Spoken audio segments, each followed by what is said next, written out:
vamos a ver cómo la poderosísima banca veneciana forjó su imperio económico en base a todo tipo de prácticas despreciables que llevaron a la población de Europa y de Asia a un estado de pobreza y mortalidad jamás contemplado. Vamos a relatar los episodios documentados de las prácticas bancarias y comerciales que elevaron a la Serenísima República de Venecia a lo más alto del poder y del control, no solo de Europa, sino de todo el mundo conocido por entonces. Aquella Serenísima República y su poderosísima banca realizaron una serie de prácticas bancarias y financieras que abocaron a Europa y al mundo a una crisis de pobreza y muerte causadas por una desintegración financiera que detuvo casi por completo todo el comercio y el intercambio, llevándose por delante a millones de personas por hambre y enfermedades debido a una burbuja financiera ficticia que se venía inflando desde hacía 3 o 4 décadas.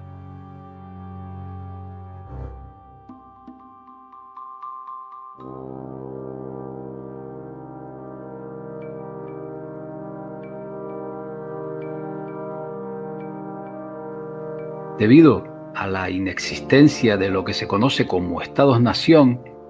con gobiernos soberanos que pudieran controlar su banca y tuvieran capacidad para ejecutar acciones que amortiguaran aquel golpe tras el hundimiento de los mayores bancos del mundo en el año 1345,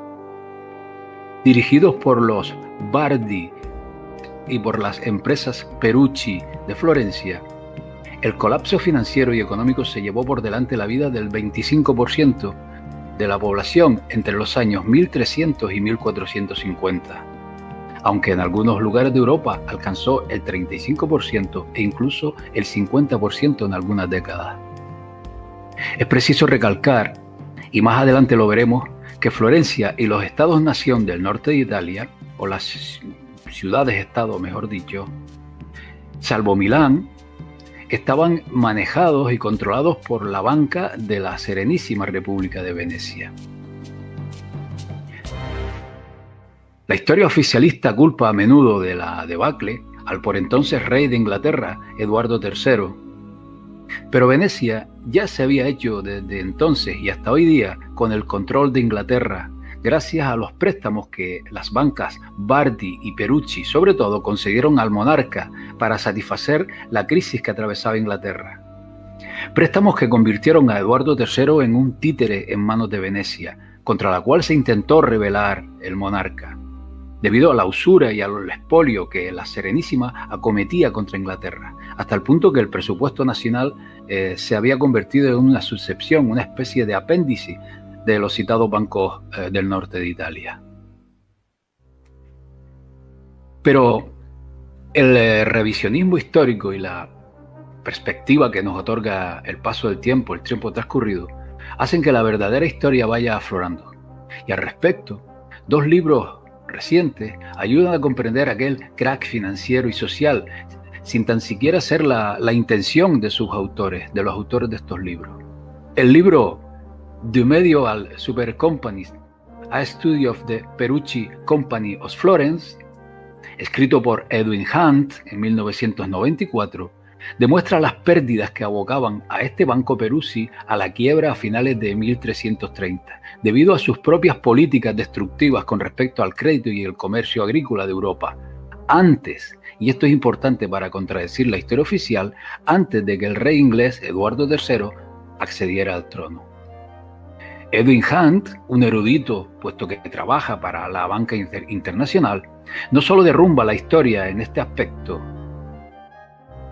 sino que del estudio de toda la correspondencia y libros de contabilidad existentes de las bancas Bardi y Perucci, concluye que los préstamos al rey Eduardo III se dieron bajo brutales condiciones que suponían la incautación y saqueo de los ingresos de una corona como la inglesa, que si comparamos con la actual coyuntura mundial no era más que un país del tercer mundo, agraviado por el saqueo de la banca internacional de aquellos tiempos, la banca veneciana. Cuántas similitudes con lo que vivimos hoy día. Si Edwin Hunt deja claro que Inglaterra estaba controlada por los bancos Bardi y Perucci, más definitivo es el último trabajo del historiador de Venecia, Frederick C. Lane, en su obra Money and Banking in Medieval and Renaissance Venice, que muestra que fueron las finanzas venecianas las que, al dominar y controlar una enorme burbuja internacional de especulación monetaria desde el año 1275 hasta 1350, arreglaron el gran colapso de la década de 1340 porque no compartieron una paz mutua con Florencia, sino que los comerciantes venecianos fueron a la quiebra, arrastrando con ellos a la economía europea y mediterránea. Es decir, por hacernos una idea, Florencia era en el siglo XIV la Nueva York de hoy día, el centro aparente de la banca con los mayores bancos del mundo. Pero Venecia era la Londres actual, que manipulaba por entonces tanto a los banqueros de Florencia como a reyes y emperadores por igual, en base al dominio completo de los mercados y a la acuñación de moneda y crédito. Una de las estrategias fundamentales de la República de Venecia para no solo sobrevivir, sino dominar, fue impedir el nacimiento de cualquier intento de Estado o nación soberana o similares. Y para la causa se valió de unos eficaces servicios de inteligencia y de espionaje infiltrados por todas las cortes europeas bajo el mando del inquisidor Consejo de los Diez.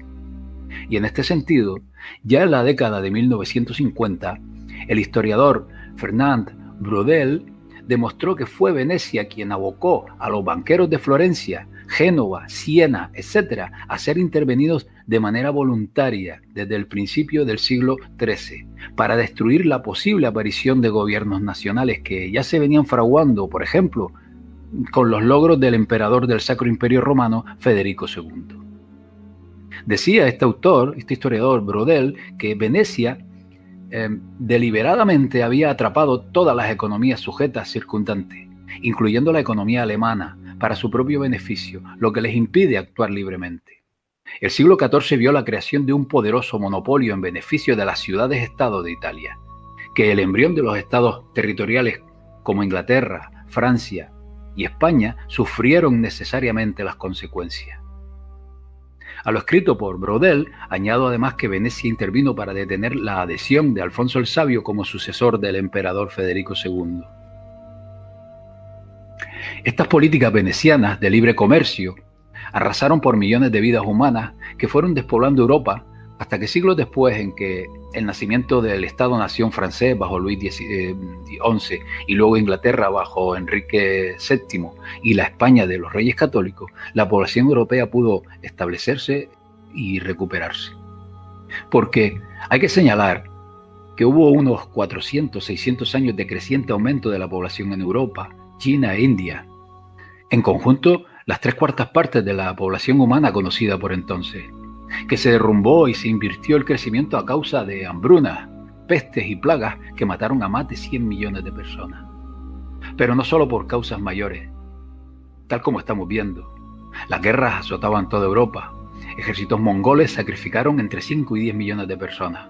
Por lo tanto, esta despoblación no comenzó con la caída de la banca en la década de 1340, pero se aceleró después durante casi un siglo. Las políticas de financiación de Venecia ya estaban revirtiendo el crecimiento de la población humana desde 60 años antes de su cáncer especulativo. Pero, la pregunta es ¿cómo fue posible todo esto? El despoblamiento paulatino de regiones tan productivas del norte de Italia y norte de Francia a finales del siglo XIII trajo consigo el fracaso de grandes cosechas sucesivas, la pérdida de grandes cosechas y la escasez en extremo en años como el 1314-17, 1328 al 29 o 1338 al 39. Productos tan esenciales como la lana comenzaron a caer en torno al año 1310. La lana inglesa y la de procedencia peninsular ibérica fueron la base de la producción europea de ropa, aunque el paño de algodón estaba empezando a producir. En Inglaterra, comenzando con el reinado de Eduardo I y alcanzando un clímax con Eduardo III, los Bardi y Perucci habían adquirido un estatus que les supuso el monopolio de la adquisición y exportación de lana. En Francia eran famosas durante todo el año las 6 ciudades de ferias de la región de Champagne, como el centro de la negociación de tela y prendas de vestir, industria siderúrgica, madera, lana, instrumentos agrícolas y alimentos para toda Europa. con beneficios para los comerciantes en torno a un 34%. Los banqueros venecianos y florentinos intervinieron en estas ferias con grandes cantidades de crédito, con sucursales bancarias y con artículos de lujo traídos desde Oriente. La investigación de Edwin Hahn de los libros de cuentas de los banqueros Perucci muestra que los banqueros florentinos esperaban un 810% anual hasta 1335, muy superior a la velocidad en que la economía física de Europa estaba produciendo excedentes reales. Los venecianos esperaban tasas mucho más altas de ganancias todavía, por las razones expuestas a continuación. Es decir, a finales del siglo XIII, esa desaceleración en el comercio golpeó primero los productos básicos. Operaciones de crédito se mantienen durante más tiempo, pero las ferias entraron en un declive severo. Al respecto, dice Brodel, a finales de la década de 1330, al comienzo de la Guerra de los 100 años entre Inglaterra y Francia, que por cierto fue financiada por la banca veneciana, llevaba a la industria de la confección Flandes, la principal región de producción de ropa de Europa, siendo boicoteada y desconectada completamente de la lana a finales de la década de 1340. Esta industria se encontraba en completa decadencia y se estaba moviendo realmente fuera de los pueblos y ciudades en pequeñas industrias caseras en el campo. Además de monopolizar las producciones básicas, se detectó a partir del año 1320 una fuga masiva de plata hacia ultramar, sobre el mar, es decir, al imperio marítimo de Venecia en el Oriente Medio y Bizancio, que dañó el equilibrio de Europa. Exportaciones venecianas de plata de Europa desde 1325 hasta 1350 habían igualado quizá el 25% de toda la plata que se extraía en Europa en ese momento. La moneda de plata estándar había sido la moneda estable del Santo Imperio Romano en Europa y en Inglaterra desde los tiempos de Carlomagno. Esta exportación masiva desde Venecia hacia el este causó un déficit crónico, creando problemas de pagos en lugares tan lejanos como Inglaterra y Flandes, y en la fabricación de pagos en el comercio. Francia fue vaciada de monedas de plata. El acuñador del rey Felipe estima que 100 toneladas de plata se habían exportado a las tierras de los sarracenos, al Medio Oriente Islámico. De esta forma, monopolizando la producción de básicos y manejando la circulación del dinero, interrumpiendo su fluidez, los bancos italianos que se lucraban de manera vergonzosa con estas prácticas estaban a su vez preparando con décadas de antelación el caldo de cultivo que originó el desplome financiero y la crisis del año 1340 en el mundo. Por hacer una comparación con la actualidad,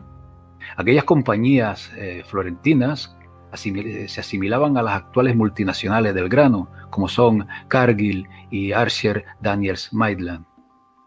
Según Edwin Hahn, se utilizan los préstamos a los monarcas para dominar y controlar el comercio de ciertos productos de primera necesidad,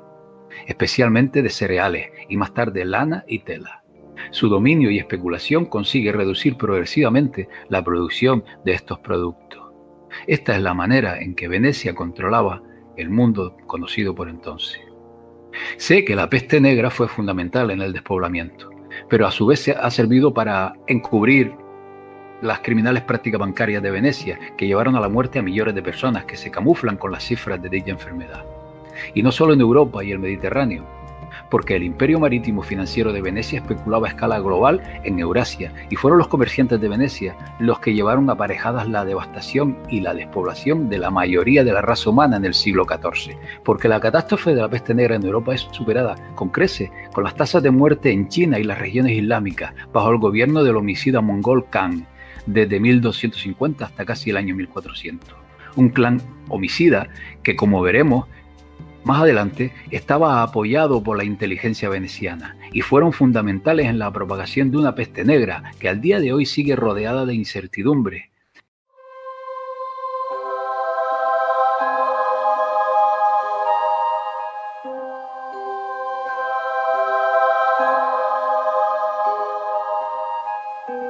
Debo mencionar que las primeras prácticas que se pueden denominar como banca fueron obra de los templarios. Y si bien no me consta que se implicaran en la banca veneciana, no olvidemos su presencia en Venecia, a donde llegaron rodeados de leyendas, como que ocultaron en la pequeña isla de San Giorgio un enorme tesoro. En Venecia se asentaron en la zona del campo de los jesuitas, en la iglesia llamada de Santa María de la Asunción, ahora la iglesia de los jesuitas, y en la parte delantera se encuentra el oratorio que aún lleva su nombre, que todavía se utiliza hoy en día como un hospicio.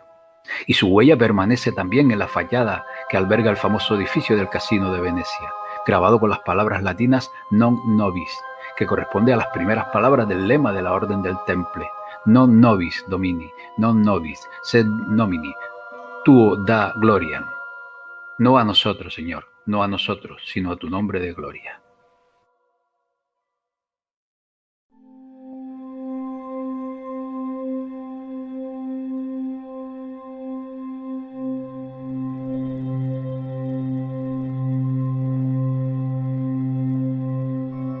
Añadir que estos bancos Bardi y Perucci, fundados a mitad del siglo XIII por la facción güelfos de la nobleza negra, se mostraron siempre contrarios al Sacro Imperio Romano. Y ya en su momento, Carlomagno advirtió sobre el peligro que suponía Venecia y las ciudades-estado del norte italiano. Estos güelfos afirmaban sin rubor ser aliados del Papa de Roma, al cual empujaron y convencieron para que la usura, y esto es importante, dejara de ser pecado mortal y disminuirlo a venial o de menor importancia.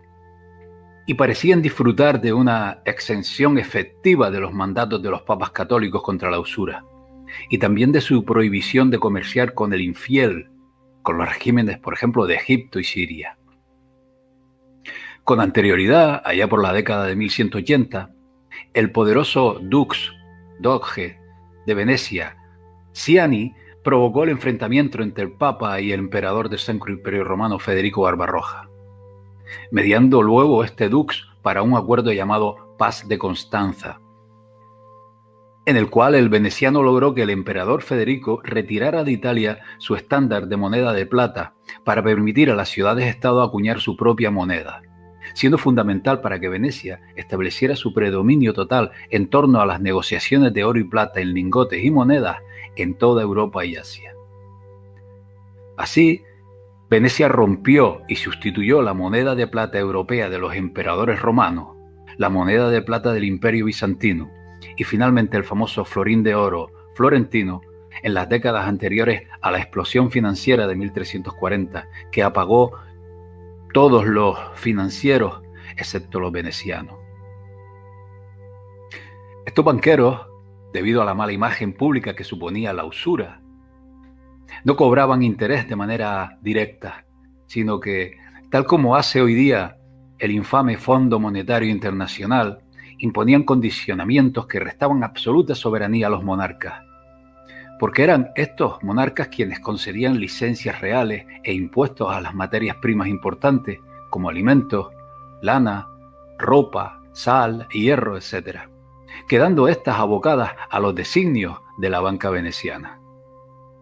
Un ejemplo de su poder lo vemos en el año 1325, cuando el Banco Perucci manejaba todas las rentas del reino de Nápoles, reino que abarcaba toda la mitad sur de Italia, donde se cultivaba el grano más productivo de todo el Mediterráneo. Los Perucci empujaron al ejército del entonces rey Roberto de Nápoles a recaudar in situ todos sus impuestos y a continuas guerras contra Sicilia, esta que a través del reino de Aragón, estaba aliada con el Santo Imperio Romano, logrando con estas guerras reducir la producción siciliana de cereales. Estrategias similares de privatizaciones y control pertrecharon los florentinos con los Anjou, con los reyes de Hungría, o en Francia, donde los Perucci eran acreedores de los famosos banqueros Francesi, Biche y Mus, Albiccio y Mosciato Guidi, y con los ya mencionados reyes Eduardo II y III de Inglaterra, donde por cierto almacenaban enormes cantidades de lana en los monasterios de la Orden de los Caballeros Hospitalarios, la actual Orden de Malta, que eran sus deudores, aliados políticos y socios de la monopolización del comercio de la lana.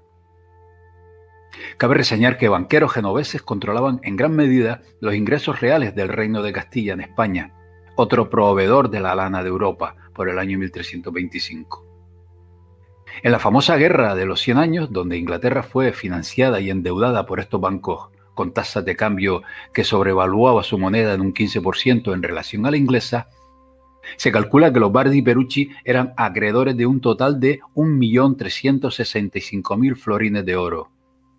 de los cuales los mayores flujos llegaron al Vaticano, a manera de diezmos y contribuciones bajo un papa colocado por los güelfos, el Papa Juan XXII, alcanzando un valor de unos 250.000 florines de oro por año que fueron recogidos por los agentes de los bancos venecianos,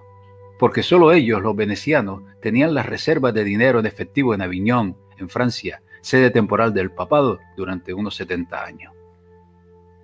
De este modo, Venecia controlaba el crédito papal y las continuas hostilidades entre el papado y los emperadores romanos. En Italia, los préstamos de estos banqueros a comerciantes, agricultores y propietarios acababan muy a menudo con las propiedades de estos en manos de los banqueros, que sumados a los impuestos cada vez mayores en las ciudades-estado, incrementaban sus riquezas y su control sobre la población, aboliéndolos más tarde en 1315 en las ciudades para incrementarlos en zonas rurales, con el objetivo de reducir la población y como resultado la baja producción de alimentos que condujo a posteriores hambrunas y muertes. Así, bancos famosos de Toscana, el Asti de Siena, el Francesi o las empresas Scali de Florencia, sumados a bancos como los Perucci, Acciaiuoli, Buonaccorsi, estos últimos habían sido banqueros del Vaticano antes de salir de Roma, iban camino a la quiebra con la caída de la producción en los productos de primera necesidad. Ya en 1340, una epidemia mortal, no identificada como la peste negra o peste bubónica, había matado hasta un 10% de muchas poblaciones urbanas en el norte de Francia, y unos 15.000 florentinos habían muerto, de 90 a 100.000 ese año. Venecia, escribió el autor Braudel, fue el mayor éxito comercial de la Edad Media. Una ciudad sin industria, a excepción de la construcción naval militar, que llegó a dominar el mundo mediterráneo y controlar un imperio a través de la mera empresa comercial. En el siglo XIV se encontraba en el ascendente a sus mayores periodos de éxito y poder. Por otra parte, Frederick Lane escribe: los gobernantes de Venecia estaban menos preocupados por las ganancias de las industrias que con las ganancias del comercio entre las regiones que valoraban el oro y la plata de manera diferente. En apariencia, los bancos de Venecia eran más pequeños y discretos que los florentinos, pero con muchos más recursos para especular, porque a simple vista Venecia construye y subasta barcos a comerciantes que acompañaban con grandes convoyes navales al mando de comandantes del inquisidor Consejo de los 10. Tal como Frederick Lane demuestra, este fue el comercio dominante de Venecia, al igual que hoy día los mega especuladores en monedas y derivados, tales como Morgan y Rothschild, respaldados por George Soros o Mark Rich. Los bancos venecianos y los lingotes de bolsa estaban respaldados por grandes fondos de capital y protección. El tamaño del comercio de lingotes venecianos era de tal magnitud que 2 veces al año una flota de lingotes de hasta 20-30 buques pesados navegaba de Venecia a la costa oriental del Mediterráneo o a Egipto, con plata y regresando a Venecia cargado de oro. Para hacernos una idea de este inmenso poder de generación de riquezas, les remito a un discurso muy llamativo en el Consejo de los 10 del por entonces Dux de Venecia, Mocénigo Tommaso. Poco después de la crisis financiera de 1340, decía este Dux que en tiempos de paz esta ciudad pone un capital de 10 millones de ducados en el comercio en todo el mundo con nuestros barcos, por lo que la ganancia de la exportación es de 2 millones. El beneficio de la importación es de 2 millones. Exportación e importación juntos 4 millones. Se han visto en nuestra ciudad cada año 1,2 millones en oro. En plata 800.000, de los cuales 5.000, unos 20.000 ducados, acuden anualmente a Egipto y Siria. 100.000 a sus lugares en la parte continental de Italia. A sus lugares más allá del mar 50.000 ducados. A Inglaterra y Francia unos 100.000 ducados. Pero, ¿Cómo fue posible todo este intercambio de oro, por ejemplo? Fue posible porque el oro de Oriente estaba siendo saqueado fuera de China, hasta entonces la economía más rica del mundo, y la India por los imperios mongoles asesinos. Y el extraído en Sudán y Mali era vendido a los comerciantes venecianos a cambio de plata europea enormemente sobrevalorada, que se extraía en Alemania, Bohemia y Hungría, y se vendía exclusivamente a los venecianos. Un hito fundamental para consolidar la alianza de Venecia con las ciudades-estado, con el papado y con los reyes normandos y los Anjou contra el Sacro Imperio Romano fueron las famosas cruzadas cristianas. La primera en el año 1099 y la séptima y última importante en 1291, puesto que fortalecieron el imperio marítimo comercial de Venecia hacia el este, ya que fue Venecia quien surtió de barcos a los cruzados para su traslado a Oriente Medio, proporcionándoles además grandes sumas de dinero, les sobraba, que el dux justificaba para capturar y saquear a saco las ciudades. Así, Venecia obtuvo el control de ciudades como Tiro, Sidón y Acre en el Líbano, y Layacho en Turquía, y fortaleció su dominio del comercio a través de Constantinopla, como puntos de partida para las costeras rutas de la seda, a través de las regiones del Mar Negro y del Mar Caspio a China e India, que durante los imperios mongoles del 1230 a 1370 fueron mantenidas y vigiladas por las caballerías mongolas.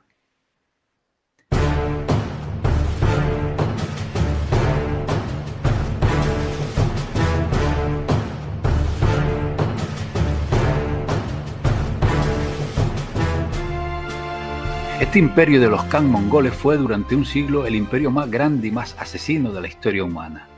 dedicados a masacrar las ciudades más pobladas de China, oeste de Irak y norte de Hungría y Rusia,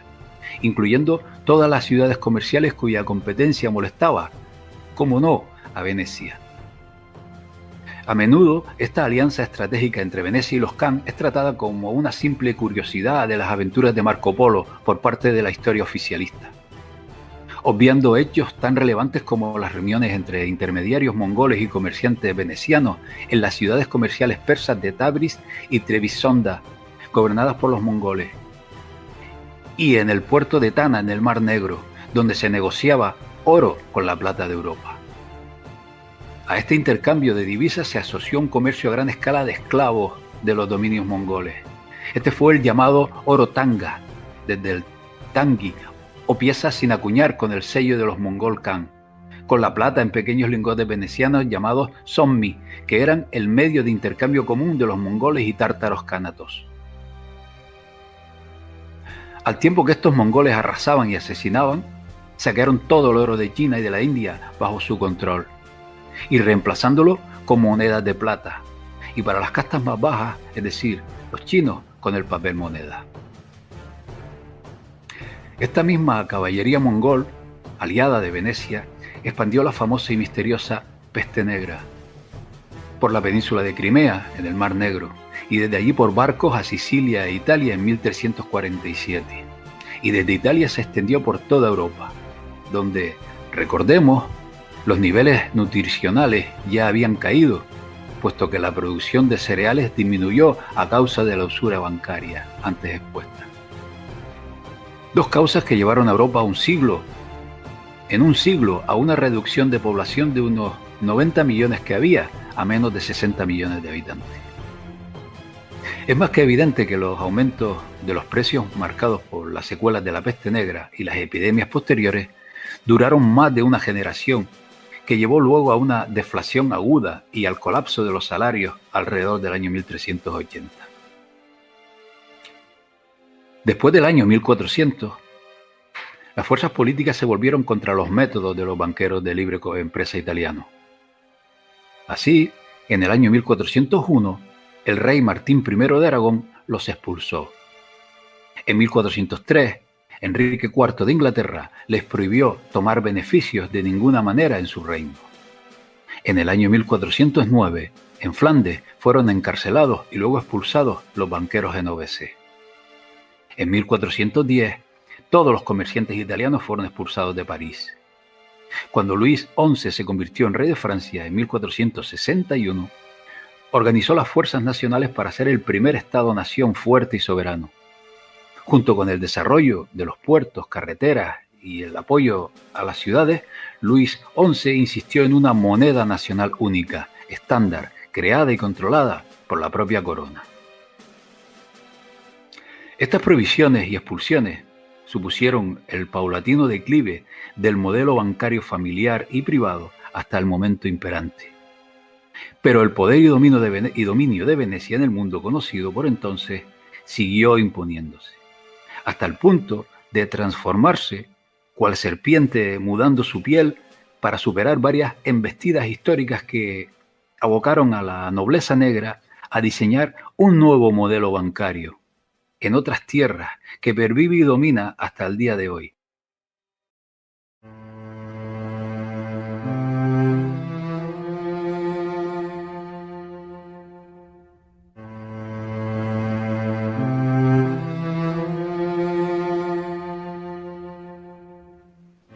Tras esta crisis que acabamos de exponer, Venecia salió debilitada y a su vez empoderó a los líderes europeos, pero seguía siendo la fuerza más poderosa de Eurasia. Un hecho pionero que comenzaba a enfocar la banca hacia nuevos derroteros fue la fundación en el año 1408 del Banco di San Giorgio en Génova, donde prominentes genoveses como las casas de Grimaldi y Serra estuvieron involucrados. Por lo general, por entonces, la banca no hacía uso de agentes judíos, pero en este caso, la excepción que confirma la regla es el clan cásaro de los Ghisolfi, quienes ejercieron dicho trabajo en esta banca San Giorgio. Desde el siglo XII, destacados judíos empezaron a ejercer de prestamistas, que se les puede considerar banqueros, tal como hoy lo conocemos. En el siglo XIV y XV, el factor judío se limitaba a ejercer, y dependiendo de qué zona europea, de prestamistas sin incidencia en las altas finanzas, porque tenían más limitaciones que el resto de súbditos a la hora de llevar a cabo actividades económicas. Salvo excepciones, como por ejemplo en Castilla y Aragón, donde los intereses de préstamos se limitaban desde el año 1253 a un 33% y 29% respectivamente, lo cual permitía a los prestamistas judíos actuar como banqueros en el sentido que hoy le damos a la palabra. Criptojudíos, huidos de la península ibérica, introdujeron la banca y el concepto mercantilista de la economía de Estado en el Imperio Otomano. Es el caso de la Casa de Méndez, que pronto adquirió una posición dominante en las finanzas de aquel Imperio Otomano y en el comercio con Europa. En cuanto a los judíos residentes en el gueto de Venecia, la Serenísima República les prohibió ejercer de prestamistas hasta el año 1385, en que se concedió a un pequeño grupo procedente de Alemania prestar al continente con intereses entre un 10 y un 12%, controlados por el Senado de Venecia. Esto fue así hasta pocos años después, en que en 1392 se detectaron irregularidades que acabaron con el permiso, que varias décadas después varió y que trataremos más adelante. Al sur de Alemania, dos grandes familias de banqueros surgieron en el siglo XV. Los Fugger, aliados de Venecia que controlaban la España de entonces, y los Welser. Entre ambos llegaron a controlar gran parte de la economía europea y dominar las altas finanzas internacionales en aquel siglo XVI. Pero el mayor emporio bancario, tras la caída de las supercompañías Perucci y Bardi que hemos hablado, fue un banco fundado ya en 1397, que se erige a mediados del siglo en el mayor poder financiero de la época. Nos referimos a los Medici. Su fundador, Giovanni de Bicci de Medici, buscaba borrar la mala reputación que su familia había adquirido en los años anteriores, en que 5 familiares fueron ahorcados por delitos capitales. Lavando su imagen, financiando la mayor parte de obras de arte renacentistas a través de las ganancias que obtuvieron en sus actividades bancarias. De origen persa, los Medici se centraron más en la banca que en las supercompañías, atrayendo depósitos, dinero prestado, canjeado después en letras de cambio y pagos internacionales, principalmente para el Papa de Roma. De hecho, los lucrativos negocios con el Papa les dio el apelativo de dioses banqueros. El imperio bancario Medici comenzó en Italia, con sucursales en Florencia, Venecia, Roma y Nápoles, y más tarde se expandió a otros centros de comercio, como Brujas, Aviñón, Londres y Ginebra. Utilizó las ganancias del banco para terminar la construcción del impresionante Duomo en 1436, y encargando otras famosas obras de arte del Renacimiento, financiando a los genios del arte de aquel tiempo. Los Medici, para eludir la prohibición de la Iglesia de cobrar tasas de interés, hicieron uso de las letras de cambio, ocultándolas mediante el uso de varias monedas en sus transacciones. Concedieron crédito a quien lo necesitara a través de dichas letras, sin preocuparse de que esto fuera visto como usura. Tras la muerte de Lorenzo de Medici en 1492 y la invasión francesa de Florencia el mismo año, que abocó a los Medici a huir de la ciudad, la quiebra era inminente, tanto así que fue liquidado ese mismo año y tomado, al parecer, por la familia Tornabuoni, y supuso además el fin de Florencia como centro de la Europa bancaria. Lento pero seguro, el equilibrio de poder se fue desplazando al noroeste de Europa, en particular a los Países Bajos, asunto que abordaremos más adelante. Los Medici, a su vez, una vez quebrada su actividad como banqueros, se dedicaron a ocupar el trono de Roma, otro negocio muy lucrativo, con 3 papas: León X, o Giovanni di Lorenzo de Medici, Clemente VII, Giulio di Giuliano de Medici, y León XI, Alessandro Ottaviano de Medici. Y siguieron teniendo poder político en Italia y Francia, por ejemplo. De estos papas cabe destacar que León X encargó construir la Basílica de San Pedro, cuyo coste le obligó a recabar fondos, intensificando la venta de bulas de indulgencia, que encargó a la banca Fugger. La denuncia contra la inmoralidad de este tráfico mercantil sería el detonante que indujo a Lutero a romper con la Iglesia Católica, dando origen a la Reforma Protestante. Por su parte, Clemente VII se negó a reconocer el divorcio de Enrique VIII, decisión inevitable dada la subordinación del papado a la política de Carlos V, y que veremos también más adelante, desencadenando así el cisma de la Iglesia de Inglaterra. Desde ciertos círculos de opinión se cree que la familia Medici utilizó su oro para financiar a la familia Rothschild, como los nuevos banqueros emergentes. Lo cierto es que la familia Rothschild ha trabajado con la casa de Medici, por ejemplo con Karl Mayer von Rothschild, que administró el Naps Bank, financiando la casa de Medici y trabajando con el príncipe Luigi de Medici de Ottaviano. Y se sospecha que los Medici dirigen la Orden Hermética de la Aurora Dorada, una sociedad secreta de alquimistas. Decir además que en 1472 fue la fundación del el Monte di Piaci de Siena, el banco en funcionamiento más antiguo del mundo.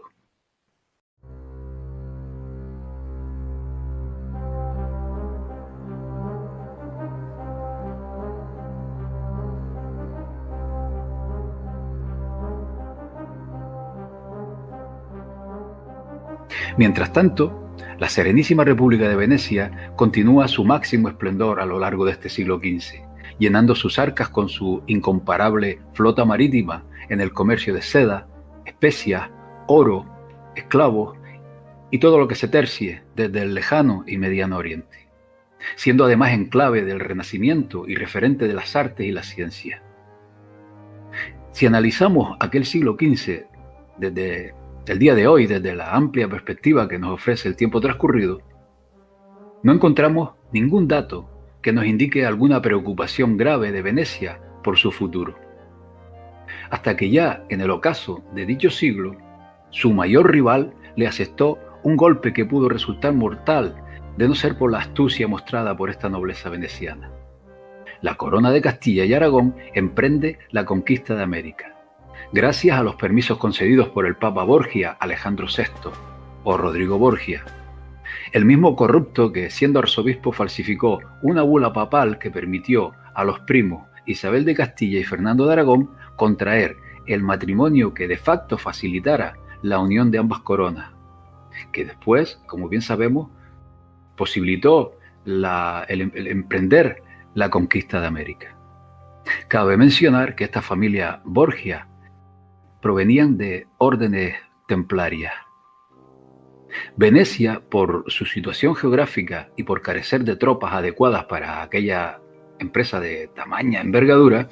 se vio impotente ante su rival castellano y replegó a sus fronteras su poder intelectual para estudiar aquella coyuntura que suponía el desplazamiento al oeste del eje económico mundial, controlado hasta entonces por la Serenísima República, en base, como estamos viendo, a la especulación financiera. Con el descubrimiento de América,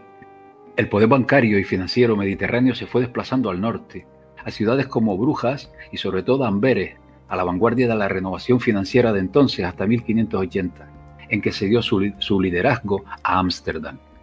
que ayudadas por su situación geográfica opacaron a la banca italiana. Esta debilidad empoderó también a los Fugger, convirtiendo a Jacob Fugger en el tipo más rico del mundo, hasta que la quiebra de la corona española en 1557 le asestó un duro golpe. A comienzos del siglo, una alianza denominada Liga de Cambrai se unió para fulminar a la oligarquía veneciana. A pesar del cartel que presentó esta alianza, formado entre otros por Francia, por el Sacro Imperio Romano, es decir, Alemania, por España y por parte del papado de Julio II, esta guerra mundial de entonces, que marcó el comienzo de la era moderna, acabó en 1510 cuando el Papa Julio II, tras varios contratiempos, se alió con Venecia, que vuelve una vez más a resarcirse de un golpe. En este mismo siglo nacen varios bancos familiares de apellidos como los Grimaldi, los Spínola, los Doria, los Pinelli, y un apellido también de origen persa que desempeñó un papel fundamental en la estrategia de supervivencia de Venecia. Nos referimos a los Pallavicini. Pero no conviene perder de vista la huella que la serpiente veneciana estaba dejando tras de sí para evitar su muerte anunciada. Y vamos a seguir su rastro paso por paso para entender cómo pudo salir victoriosa tras el mortal golpe que le asestaron. De tal magnitud que a mediados del siglo, Venecia perdió la mitad de su flota y quebró toda su banca privada. Si rastreamos su huella, tal como convenimos, nos encontramos primero con Gasparo Contarini, de ilustre apellido que dio 7 dux a Venecia,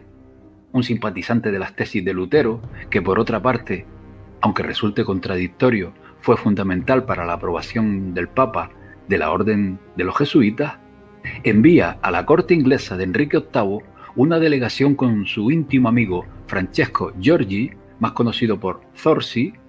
al frente, un religioso cabalista experto en hebreo que con su obra Harmonia Mundi creó una escuela de misticismo veneciano de tendencia Rosacruz que germinó en la tradición masónica en la corte de los Tudor. La misión encomendada: encontrar en la Biblia fundamentos para el divorcio de Enrique VIII, que se mantuvo aliado de Venecia cuando la guerra de Cambrai, con Catalina de Aragón, y el consiguiente golpe a su rival hispano.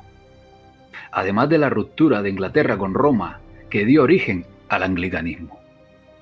Un Zorzi que estaba respaldado por el asesor de la corte y agente veneciano Thomas Cromwell, y por el abuelo de su futura esposa Ana Bolena, y líder de la facción veneciana en Inglaterra, Thomas Howard, el duque de Norfolk. Una jugada maestra en este caso. El trabajo de Zorzi lo continuó el mago John Dee, el agente veneciano a modo de Rasputín de la corte de los Tudor, contrarios a Venecia, que gracias a sus conocimientos cabalísticos, esotéricos, hizo de la reina Elizabeth una extraña mujer que no quiso casarse con Felipe II y murió sin dejar descendencia. dejando paso a la dinastía Estuardo, pro-veneciana, con Jacobo I de Inglaterra. Esta agenda para la infiltración veneciana en Inglaterra, en este siglo, fue supervisada por la familia judía Cecil, con los agentes venecianos William y Robert Cecil, asesor de la reina Elizabeth I y jefe, el segundo, de la inteligencia de la Inglaterra de entonces. Mientras, a su vez, el veneciano Sir Horacio Pallavicini controlaba las finanzas de Inglaterra. Como ven, toda una jugada maestra en estrategia muy propia de la eficaz inteligencia veneciana para abrirse camino a la conquista de Inglaterra.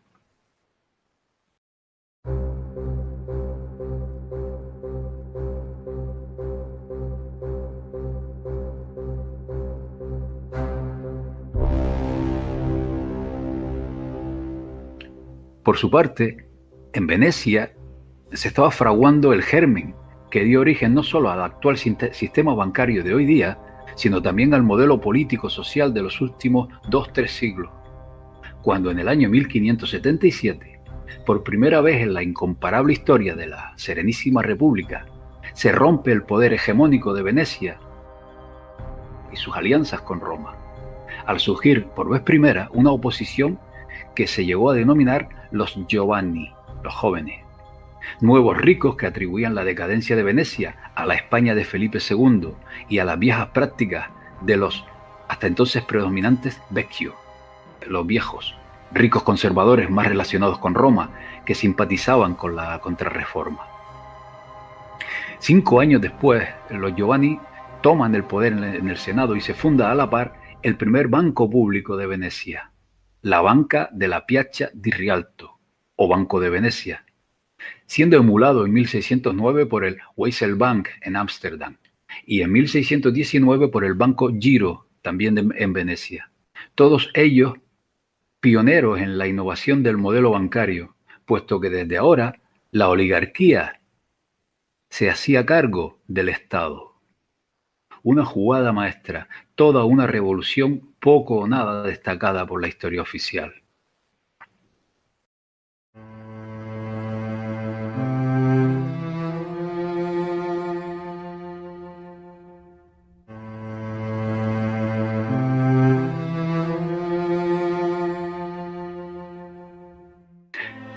En las primeras 2 décadas del siglo XVI,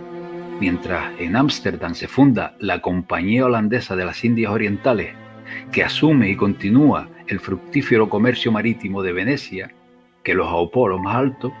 y poco después se funda el Banco de Ámsterdam como moderno y novedoso banco central de capital veneciano,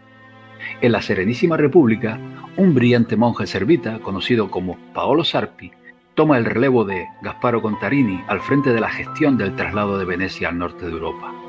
Y para ello provocaron en 1606 un conflicto con el Papa de Roma que acabó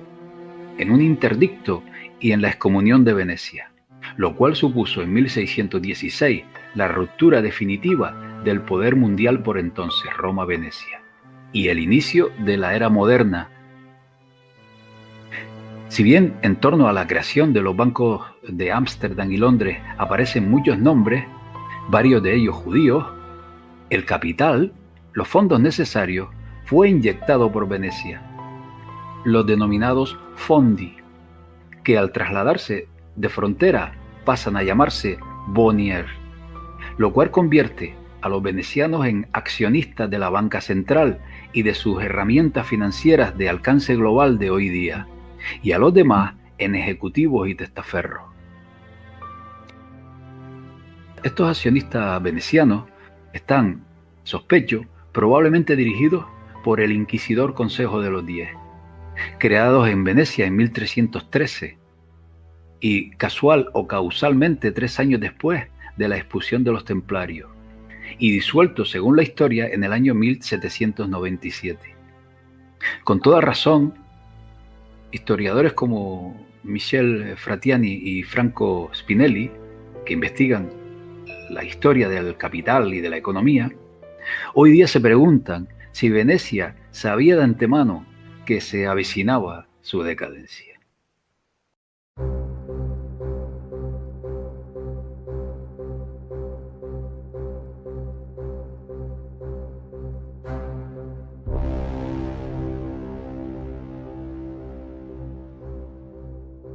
Ya centrándonos en el siglo XVII que nos ocupa, en el año 1618, actuando como el consultor oficial del gobierno veneciano, el monje servita Paolo Sarpi dirigió en persona la firma de la Alianza Veneciana-Holandesa, que incluía un paquete de defensa mutua contra los Habsburgo. Y cuando los holandeses reanudaron la guerra directa contra los españoles en 1621, los venecianos suministraron al gobierno de La Haya más de 1 millón de ducados para la contienda. Para mostrar la planificación a largo plazo involucrada en este movimiento hacia el norte, debemos volver, por un instante nada más, la vista atrás a los años alrededor del año 1570, en que los Giovanni auguraron que el comercio futuro no iría por tierra como en el pasado, sino a través de las rutas marítimas recién descubiertas por el oeste hacia las Américas y al este alrededor del Cuerno de África, y que por tanto su tiempo estaba limitado y se requería un movimiento hacia el nuevo centro de poder en el Atlántico para adaptarse a las nuevas ramificaciones geopolíticas. Para cumplimentar esta tarea se necesitaba inteligencia, infiltración y gestión política.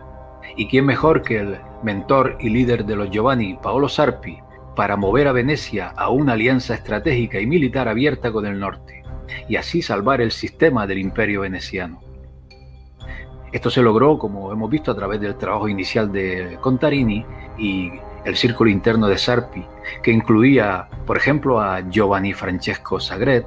a Niccolo Contarini, Andrea Morosini, Leonardo Donato, Marc Trevigiano, Ottavio Buono, Domenic, Antonio Chirini, Mario Sani, Leonardo Mocenigo, Jacopo Morosini, entre otros.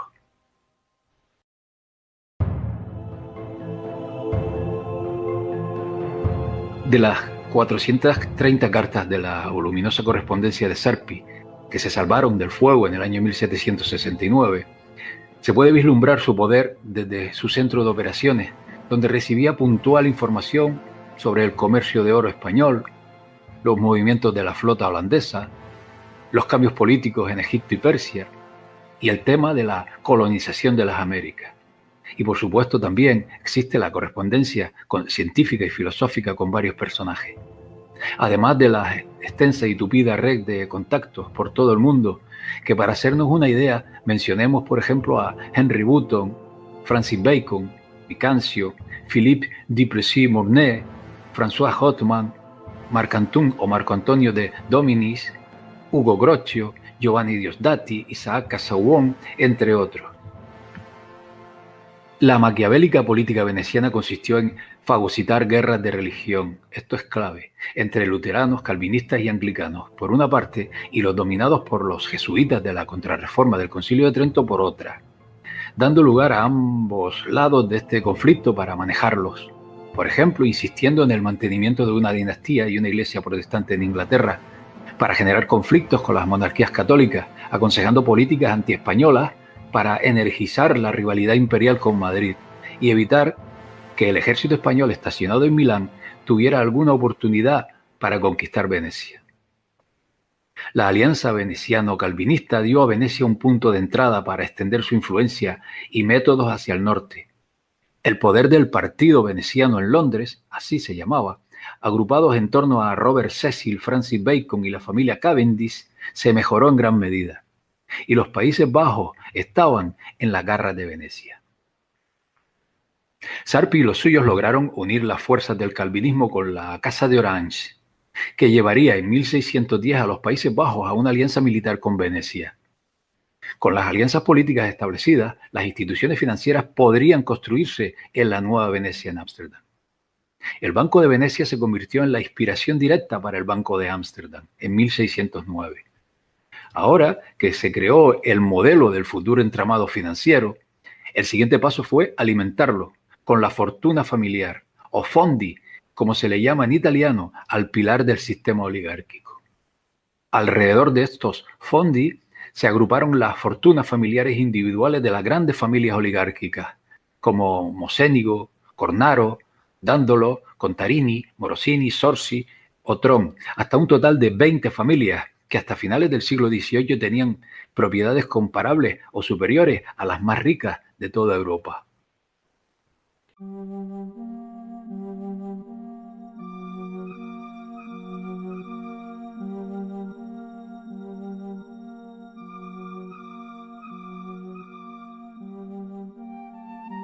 Cuando la oligarquía veneciana transfirió muchas de sus familias y activos al norte de Europa, el Fondi veneciano proporcionó el núcleo del Gran Banco de Ámsterdam, que dominó Europa durante el siglo XVII, cubriendo por completo la deuda pública de la antigua Venecia. Así, desde el Banco de Ámsterdam, los venecianos obtuvieron el monopolio de todos los intercambios de especies y el comercio de metales preciosos. Era una cámara de compensación para las letras de cambio que manejaba la deuda del gobierno holandés y el ancla financiera hacia Europa, consolidando el papel de Ámsterdam como el Wall Street del siglo XVII. Sin embargo, el banco sufrió una fuerte depresión en 1672, conocido como el Ramsjahr, el año del desastre, debido a las guerras simultáneas de la República con Inglaterra, Francia y reinos alemanes, provocadas, como no, por la nobleza negra veneciana, lo cual generó en los comerciantes un gran temor a la desaparición de la propia República Holandesa, decidiendo retirar sus fondos en masa y la consiguiente bajada de fondos en un 34% en solo 2 semanas, de 7,6 millones a 5 millones de florines. En 1683 este banco dio un paso revolucionario al emitir recibos negociables, Recipicen, por el oro y plata en depósito que facilitaron la compra de oro y plata y especular sobre su precio. Es decir, billetes en papel respaldados por oro y emitidos por un banco central. ¿A qué suena familiar? Sin embargo, todo esto cambió después del inicio de la Cuarta Guerra Anglo-Holandesa en 1780 y la decadencia de Holanda ante el emergente poder de Inglaterra, porque Ámsterdam no podía sobrevivir sin pedir préstamos, lo cual supone una gran presión para las reservas de los bancos. Cuando su clientela, como dijimos, descubrieron que el índice de reservas completo del banco estaba lejos del 100%, la confianza se evaporó, señalando el comienzo del fin de una institución que una vez fue muy poderosa.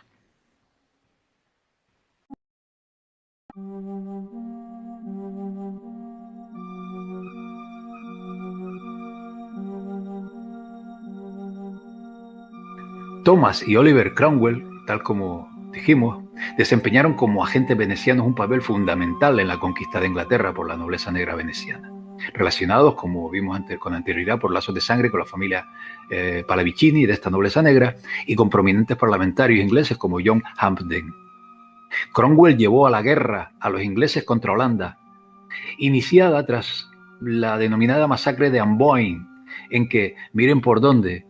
su gobernador, Ieyasu, veía el poder de los jesuitas demasiado peligroso.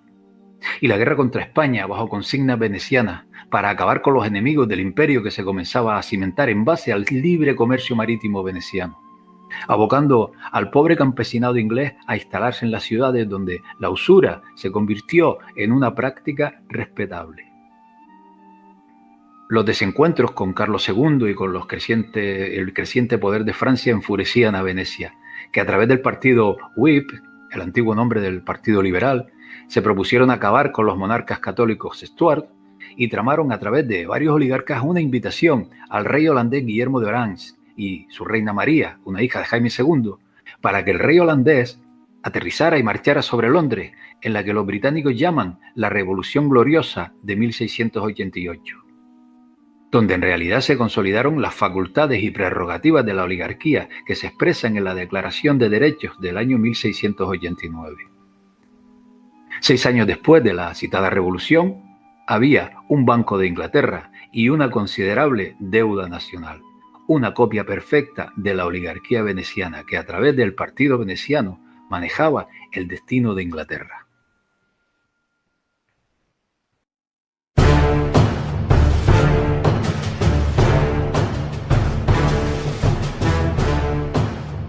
La British East Indian Company, por sí sola un imperio que acaparó la mitad del comercio mundial, con ejército propio de más de 250.000 soldados y una facturación astronómica, empleaba con preferencia a masones protestantes, que dieron origen a una acomodada clase media. Fundada casi 100 años antes que el Banco de Inglaterra, accionistas y capital veneciano por un total de 2 millones de libras sirvieron como incentivo a los fondos para la creación del mencionado banco. Cifra muy lejana a los 72 millones acumulados por gastos de guerra por el rey Guillermo III, al que una vez acabada la guerra, el banco le salvó del pago. Fue en 1694 cuando se funda el Banco de Inglaterra,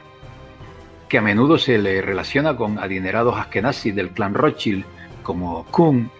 Loeb, Lehman, Warburg, etc.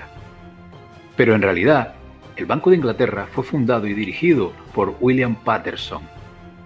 que había hecho su fortuna en la British East Company, y fundado también por el primer conde de Halifax, Charles Montague, del cual, de este último, sus primos varones normandos establecieron el actual Banco de Pagos Internacionales. El Banco Samuel Montague, por ejemplo, firmó un contrato con el HSBC como Montague Private Equity.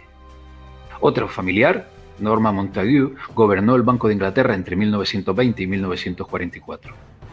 El Banco de Inglaterra funcionó de manera muy diferente al holandés y su tarea principal era financiar el déficit público mediante la emisión de acciones, similar al genovés Banco de San Giorgio. En un principio, los suscriptores proporcionaron ayuda económica para financiar el Banco de Inglaterra, que otorgó un préstamo de 1,2 millones de libras, más o menos 1,8 millones de dólares, para el gobierno inglés, tras el colapso económico de la derrota contra Francia. Pero tal vez el desarrollo más significativo de la revolución financiera inglesa fue el explosivo crecimiento del mercado de valores de Londres, gracias sobre todo a la British East India Company y su reguero de patentes, inversores y codiciosos intermediarios y corredores de bolsa, varios de ellos a costa de los robos a barcos españoles. Pero fue el capital veneciano inyectado en la British East India Company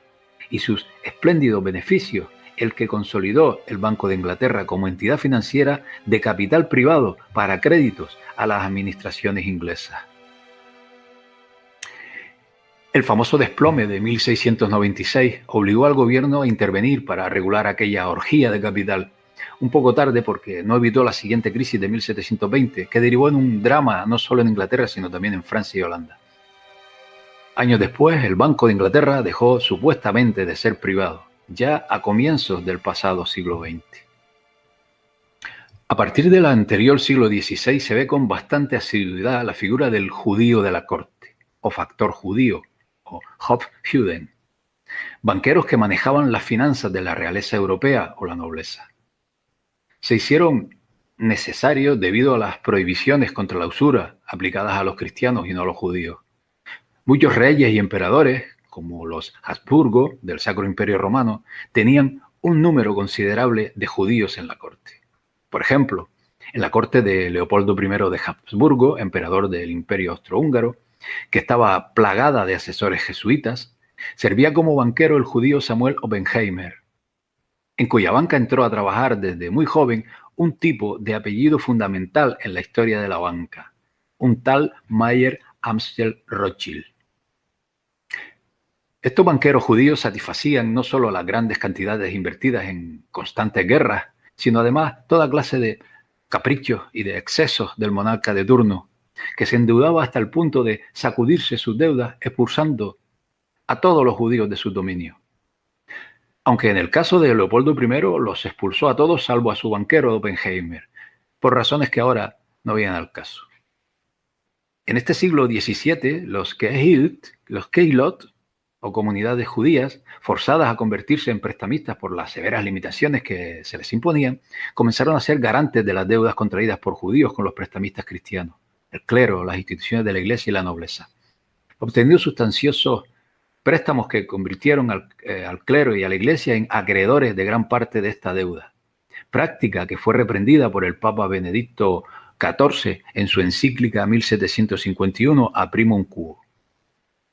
Para comprender por qué se relaciona tanto a los banqueros judíos con el Imperio Británico, es imprescindible saber que en las leyes de la ciudad, emitidas por el rey Jorge III,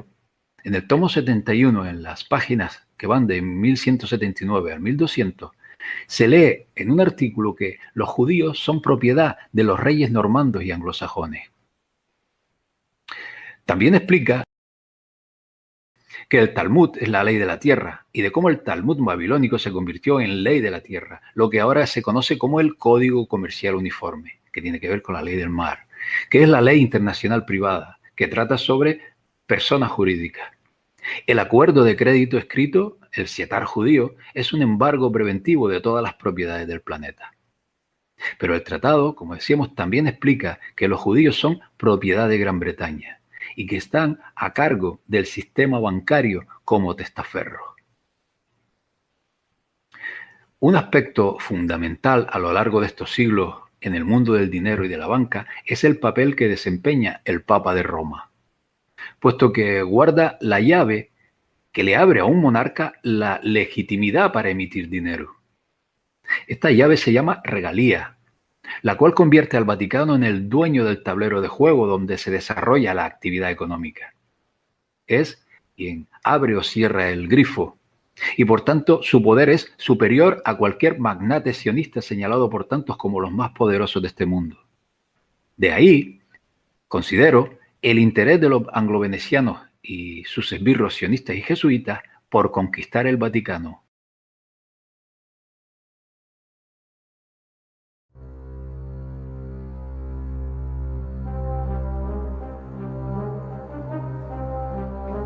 Hemos visto hasta aquí cómo se fraguó, se asentó y se cimentó el actual sistema bancario financiero, donde se desenvuelve la sociedad actual del siglo XXI, con el mundo anglosajón imperante.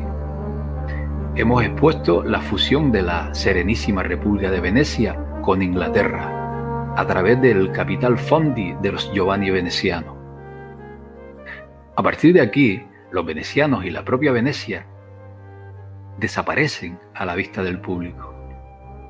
dando paso a la banca central, en torno a la cual abundan demasiados banqueros de origen cázaro. Estamos en un siglo XVIII plagado de acontecimientos que identifico como una guerra soterrada entre los Giovanni que fundaron con su capital el protestante Imperio Británico y los Vecchio, católicos aliados del Papa y de sus linajes, que permanecieron en Italia.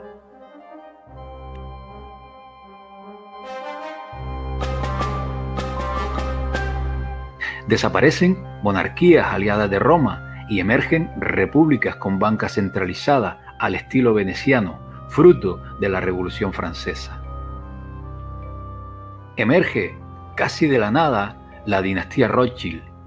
que en pocos años llega a manejar más de la mitad de la economía mundial y enraiza en una milla cuadrada, al margen de todo control, el mayor centro de poder económico del mundo, la City de Londres. Se van formando instituciones financieras y bancarias supraestatales y globales, inventadas, como hemos visto, por Venecia, que controlan y deciden hoy día las políticas económicas a seguir, tanto por la banca como por los gobiernos.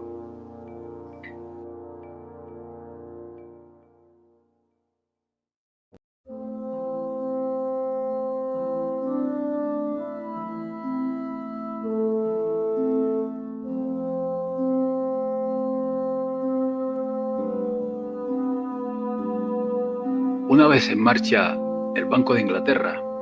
como base para la agenda a seguir en estos últimos 3 siglos, porque sirve de patrón para los bancos centrales modernos, y una vez forjado el Imperio Británico como el mayor poder mundial, comienza la expansión, la metástasis del sistema veneciano de libre comercio, basado en las teorías del dominico español de la Escuela de Salamanca, Francisco de Vitoria, adaptadas a conveniencia a las prácticas usureras anglo-venecianas y acopladas a las tesis socialistas en sus 3 vertientes, ya sea fabiano, fascista o keynesianas, puestas en práctica en este último siglo. Y una vez elaborado el marco en que se desarrollaría la economía y la banca mundial, el verdadero gobierno del mundo precisaba de una tapadera a modo de brazo ejecutor que ocultara su presencia, y fue empoderando a una familia como testaferros de su control y prácticas usureras, a los Rothschild, que tal como expuse con anterioridad, comenzaron su imperio cuando la astucia jesuita logró incorporarlos como prestamistas en la corte del Imperio Austrohúngaro a través de los banqueros judíos Oppenheimer. Los Rothschild basaron en principio su éxito en la presencia de los hijos de Amstel en todos los mayores centros financieros de la época, que desde su principal sucursal en Londres, gobernada por Nathan Rothschild, tejió su red en Viena con Salomón Rothschild, en Frankfurt con Amstel, en Nápoles con Karl y en París con James Rothschild, que trabajando al unísono y con una extraordinaria y ventajosa red de espionaje y mensajería, fueron atrapando gobiernos y reyes hambrientos de guerras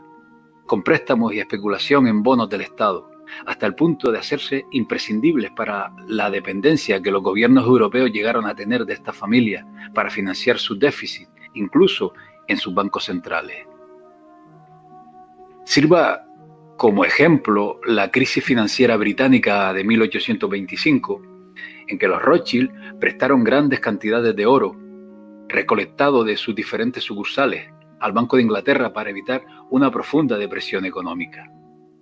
Nathan Rothschild financió con oro de toda Europa al ejército británico en su exitoso encuentro con Napoleón en Waterloo. Oro usado después de la guerra para comprar bonos del gobierno británico, cuyos precios comenzaron a subir más y más hasta que en 1817 los vendió cuando habían aumentado en un 40%, lo que se convierte en una de las operaciones más notables en la historia financiera.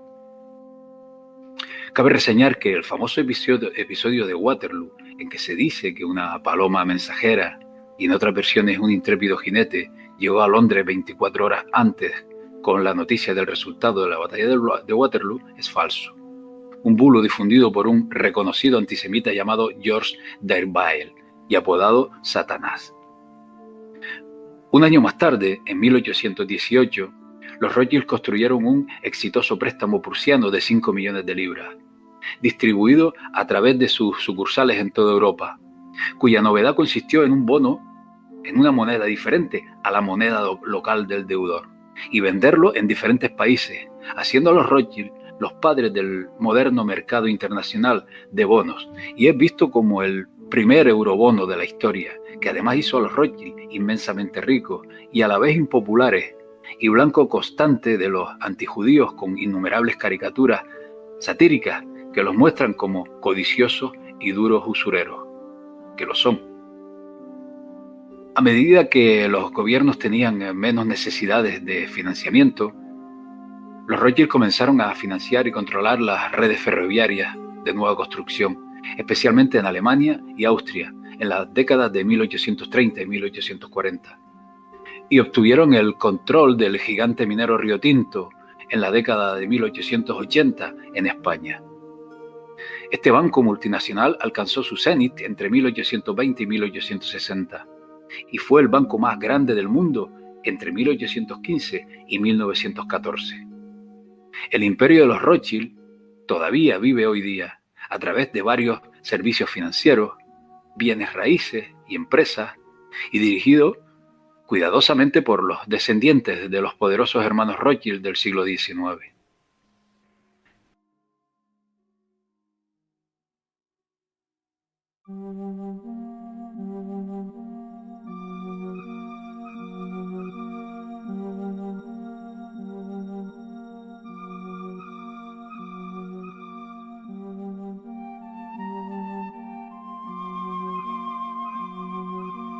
Un intento español por contrarrestar las pérdidas de sus virreinatos, causadas por sus contrincantes británicos,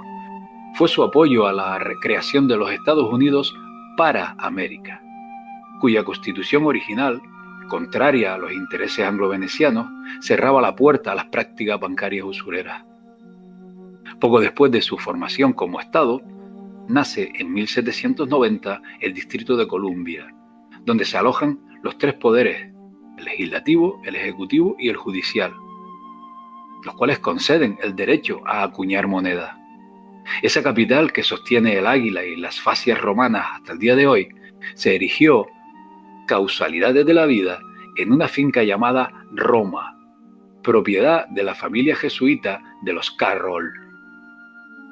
En 1791, Alexander Hamilton, un títere de la City de Londres, funda el First Bank of United States, que por no renovársele tras 20 años la concesión, provoca las iras de la Casa Rothschild, que amenaza con una guerra ocurrida 21 años después. Mientras tanto, al otro lado del Atlántico, se aprueba en 1844 en el Parlamento británico la Bank Charter Act, también conocida como la Ley Bancaria de Peel, una norma que restringía la capacidad de emisión de billetes de los bancos privados y establecía, en la práctica, un monopolio en favor del Banco de Inglaterra para la emisión de moneda, que en 1910 alcanzó el 60% del total de dicha emisión en el mundo. Una serie de acontecimientos posteriores, como el asesinato del presidente Lincoln en 1865, por oponerse a la banca central privada,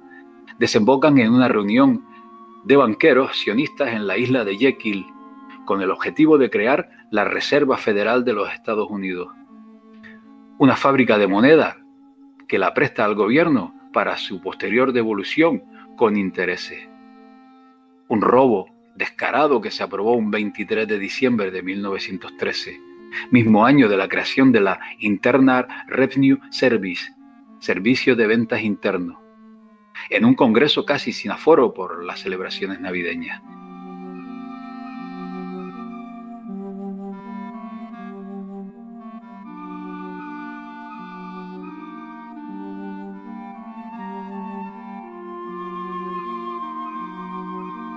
En el año anterior, de 1912, la obsesión del financiero sionista y multimillonario J.P. Morgan iba por fin a hacerse realidad, y era cubrir la travesía Southampton-Nueva York en 7 días. Para ello disponía de 3 maravillas flotantes: el Olympic, el Britannia y el Titanic.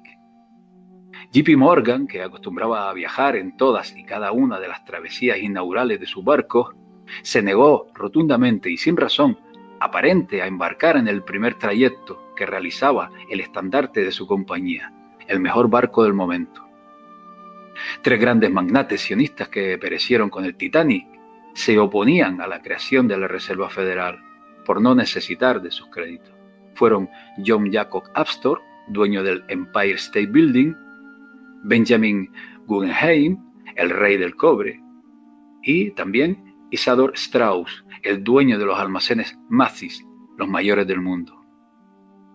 La Reserva Federal fue aprobada debido a la insistencia del presidente Woodrow Wilson, bajo la dirección de su secretario privado, el caballero de Colón, Joseph Tumulty. Tanto Wilson como Tumulty estaban bajo el control del primer papa estadounidense, el arzobispo de Baltimore, James Cardinal Gibbons. En 1914, la Reserva Federal financia ambos bandos de la Primera Guerra Mundial. Hasta entonces, en los billetes de dólar podíamos leer United States Note, perteneciente a Estados Unidos, y después Federal Reserve Note, perteneciente a la Reserva Federal. El año 1933 hace que coincidan la llegada de Hitler al poder con la creación del gran sello del ojo que todo lo ve del billete de dólar, y también la creación por parte del presidente Roosevelt de la Gold Reserve Act, sin tan siquiera pasar por el Congreso, con la cual quienes tenían oro debieron, bajo duras sanciones, entregarlo al gobierno, que lo depositó en Fort North de la Reserva Federal, que sirvió como base para el posterior petrodólar.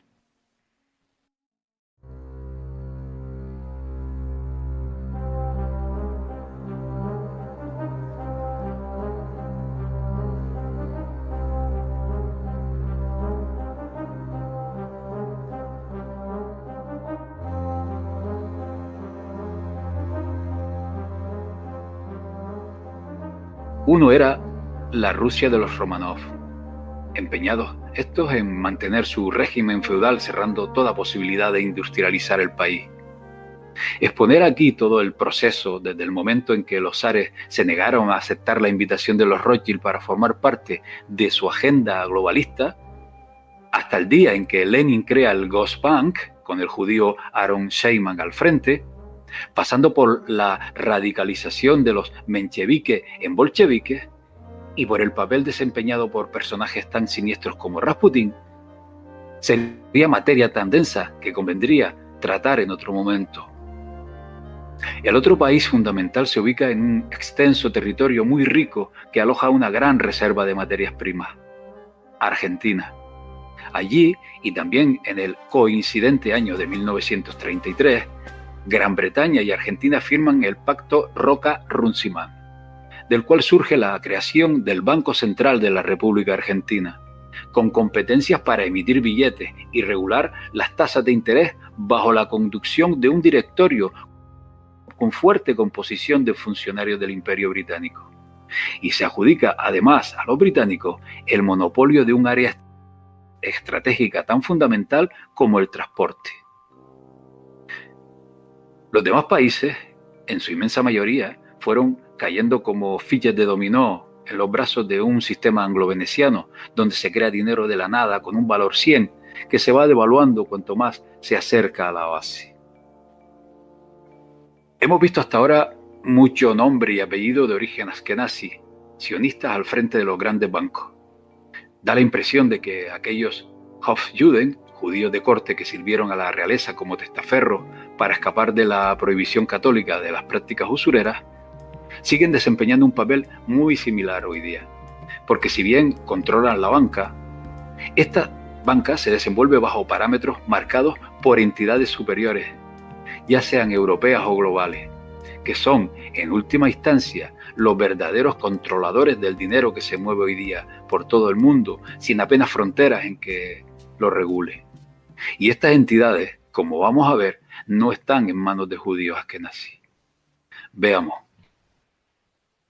El Banco de Inglaterra está gobernado por Mark Carney, un ex de Goldman Sachs, expresidente del Comité del Banco de Pagos Internacionales, un miembro del G20, entre otros, asiduo al Club Bilderberg, nombrado católico más influyente de Gran Bretaña. El Banco Central Europeo está presidido por Mario Draghi, un católico italiano formado por los jesuitas en su exclusivo y elitista Instituto Massimo Massimiliano en Roma, y casado con una descendiente de los Medici. El Banco Central Europeo crea dinero para inflarlo con la banca comercial, a la que concede préstamos que a su vez presta a los países que después han de ser devueltos con el interés correspondiente. ¿Ustedes encuentran una explicación racional a esta práctica? La Reserva Federal de los Estados Unidos, si bien históricamente ha estado en manos de sionistas, hoy día está dirigida por Jerome Powell, un graduado en la Georgetown Preparatory School de los jesuitas, que obtuvo su título de Juris Doctor en Georgetown University Law Center, también de los jesuitas. Un Powell que junto al profesor jesuita Daniel Tarullo encabezaron en otros tiempos la mayoría de los comités de política y asuntos de la Reserva Federal. El Banco Mundial, siempre dirigido por estadounidenses, está presidido por el peón de Donald Trump, el judío David Robert Malpass, hasta ahora subsecretario del Tesoro de Estados Unidos. Pero Malpass adquirió su formación en economía en la católica Universidad Jesuita de Georgetown. El Fondo Monetario Internacional, siempre gobernado por europeos, está dirigido por Christine Lagarde, católica de padres burgueses, también devotos católicos. Pero todos estos bancos europeos y globales están supeditados a las políticas de otra entidad: el Banco de Pagos Internacionales. Fundado en 1930 con el gobernador del Banco de Inglaterra, Norman Montagu, y su colega alemán, Hjalmar Sachs, último ministro de Finanzas de Adolf Hitler, como principales gestores, y se ha intentado sin éxito disolverlo en 2 ocasiones. Este banco funciona a través de derechos especiales de giro y además de no estar auditado por ningún gobierno ni administración pública, tanto sus miembros como sus inmuebles gozan de absoluta inmunidad ante la ley y ante cualquier obligación de tributar cualquier tipo de impuestos o similares. James Weidmann, presidente del Bundesbank de Alemania, es el que preside el Consejo de Administración del Banco de Pagos Internacionales desde noviembre de 2015. Para entender la filosofía de este banco, de los bancos, veamos esta cita del propio Weidmann. Dice Weidmann: sin embargo, la política económica debe estar en línea con el mecanismo del mercado y cumplir con el principio de subsidiariedad. El principio de política económica en línea con el mecanismo del mercado y el principio de su subsidiariedad, tomado de las enseñanzas sociales católicas, debe ser igualmente vistos como los principios fundadores de nuestro orden económico. Esto dice James Weidmann, para entender en qué se basan estos bancos. El capital del Banco de Pagos Internacionales está compuesto por acciones pertenecientes a los bancos centrales, miembros que ejercen su derecho de voto en proporción al número de acciones suscritas. El capital está dividido en 600.000 acciones, de las que la mayoría pertenecen a los bancos centrales de Alemania, Bélgica, Francia, Italia, Estados Unidos y Reino Unido. Son los 6 países que se reparten la gestión del Banco de Pagos Internacionales. Este banco de los bancos, es decir, el Banco de Pagos Internacionales, tiene su sede en un país que ni el propio Hitler se atrevió a pisar con sus tropas, en Suiza, en concreto en Basilea. Tanto Suiza como Liechtenstein, Mónaco y otros pequeños estados que son paraísos fiscales para lavado de dinero procedente de actividades ilícitas, sirven a las familias reales y nobleza europea para ocultar grandes cantidades de riqueza a través de activos encubiertos en las corporaciones, en la propiedad de la tierra, la monopolización de los recursos, utilizando a sionistas como pantalla a cambio de ser millonarios, hoy día no por el veto a la usura, sino por decoro ante el mundo. Banqueros como el príncipe Lorenzo de Bélgica, dirigiendo el Gusweiler Bank, el archiduque Segismundo de Habsburgo-Lorraine, manejando en secreto cuentas suizas para la realeza y supervisando de forma encubierta a Lambdorff y Sia, a bankiers, el príncipe Erich Sturza, dirigiendo el Banks Erich Sturza, el barón Benjamin de Rothschild, dirigiendo a Edmond de Rothschild Group, y el príncipe Maximiliano de Liechtenstein, dirigiendo el Liechtenstein Global Trust, con sucursales suizas. Según el investigador Awanseus, es la familia Torlonia de la nobleza negra veneciana quien supervisa el Banco de Pagos Internacionales, creado para robar la riqueza de los bancos centrales de todo el mundo a través de contratos de impuestos fraudulentos. Tras este entramado de bancos controlados por otros bancos y entidades, se oculta la riqueza y el control de la nobleza negra a través de sociedades pantalla y testaferros, con minorías troceadas del accionariado en diferentes manos, que no se hace público hasta que alguien posee un mínimo porcentaje estipulado, al parecer, en torno a un 3%. Así, el Banco de Pagos Internacionales es la cúspide de un esquema piramidal bajo el cual se desenvuelve el resto de la banca mundial, lo cual lo convierte en un poder que puede hacer caer cualquier banco, por grande que sea, en cuestión de días, de horas. Pero hay algo más, algo por encima de todo este entramado que solo podemos rastrear si nos detenemos a observar la simbología y algún que otro detalle. Por ejemplo, en la bandera de Ginebra, en Suiza, se puede observar que tiene simbología papal. El banco UBS, que es la Unión de Bancos Suizos,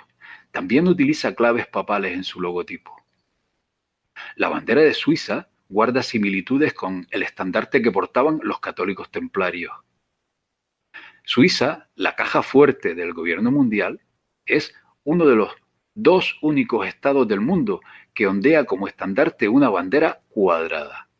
El otro único estado con bandera cuadrada es el Vaticano. El Vaticano y los cantones suizos han estado en acuerdos durante siglos, y es la razón por la que la Guardia Suiza protege al Estado de la Ciudad del Vaticano en la actualidad. Suiza es, en la práctica, un Estado pontificio.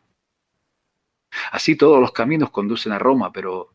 ¿por qué también en este caso el de la banca y la moneda? Además de recordar el precedente de las regalías, derechos de emitir monedas que el Papa concedía a los monarcas, dos bulas pudieran ser las trampas seculares que obligan a la emisión de dinero a tomar el camino de Roma. Las bulas son la Unam Sanctam del año 1302 y la Romanum Pontifex de 1455, que erigen al Papa como dueño y señor del mundo y de la vida albergada en este planeta. Así se puede entender que sea Roma quien todo lo mueva.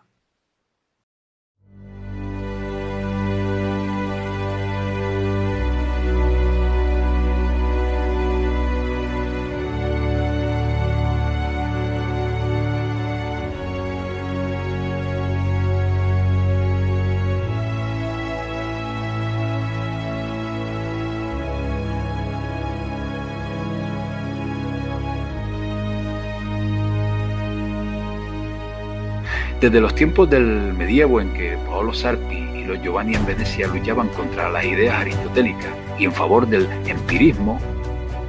un aspecto más preocupante y trascendental que se remonta a los orígenes de esta civilización subyace bajo este sendero de la banca que hemos recorrido juntos en esta saga. Y me explico. Hoy día impera en la educación y formación académica el modelo prusiano que los jesuitas desarrollaron para las tropas del emperador de Prusia cuando éste les acogió tras su expulsión de la Iglesia Católica. Este eficaz modelo militar, trasladado al ámbito académico civil, tiene como objetivo no despertar el potencial creativo en la imaginación del alumnado, a cambio de potenciar habilidades más propicias para un sistema como el actual, basado en la productividad y en el consumismo. Como resultado de este modelo educativo militar trasladado a lo civil, todo un ejército de eficaces peones adoctrinados bajo criterios materialistas, ya sean progresistas o conservadores, se pone a disposición de una clase dirigente formada por otra parte en los elitistas centros formativos, sobre todo en economía, que la Compañía de Jesús dispone por todo el mundo. De esta manera, esa chispa que despliega la creatividad que brota del ingenio de una mente sin límites que la obstruya, esa capacidad humana para elevar su conciencia por encima de lo mundano, buscando respuestas a nuestra razón de ser y existir, traspasando los límites en que la ciencia no encuentra respuestas, se va apagando a cada nueva generación, condenada desde que asoman su mirada a este mundo a desenvolverse en un materialismo colmado de nuevas tecnologías idóneas para un futuro inmediato en que tanto la banca como el propio dinero físico están en un proceso de revolución en que la esencia humana, la chispa, la creatividad, corre peligro de extinción cuando tu vida cotidiana dependa de artilugios y máquinas que actúen y piensen por nosotros.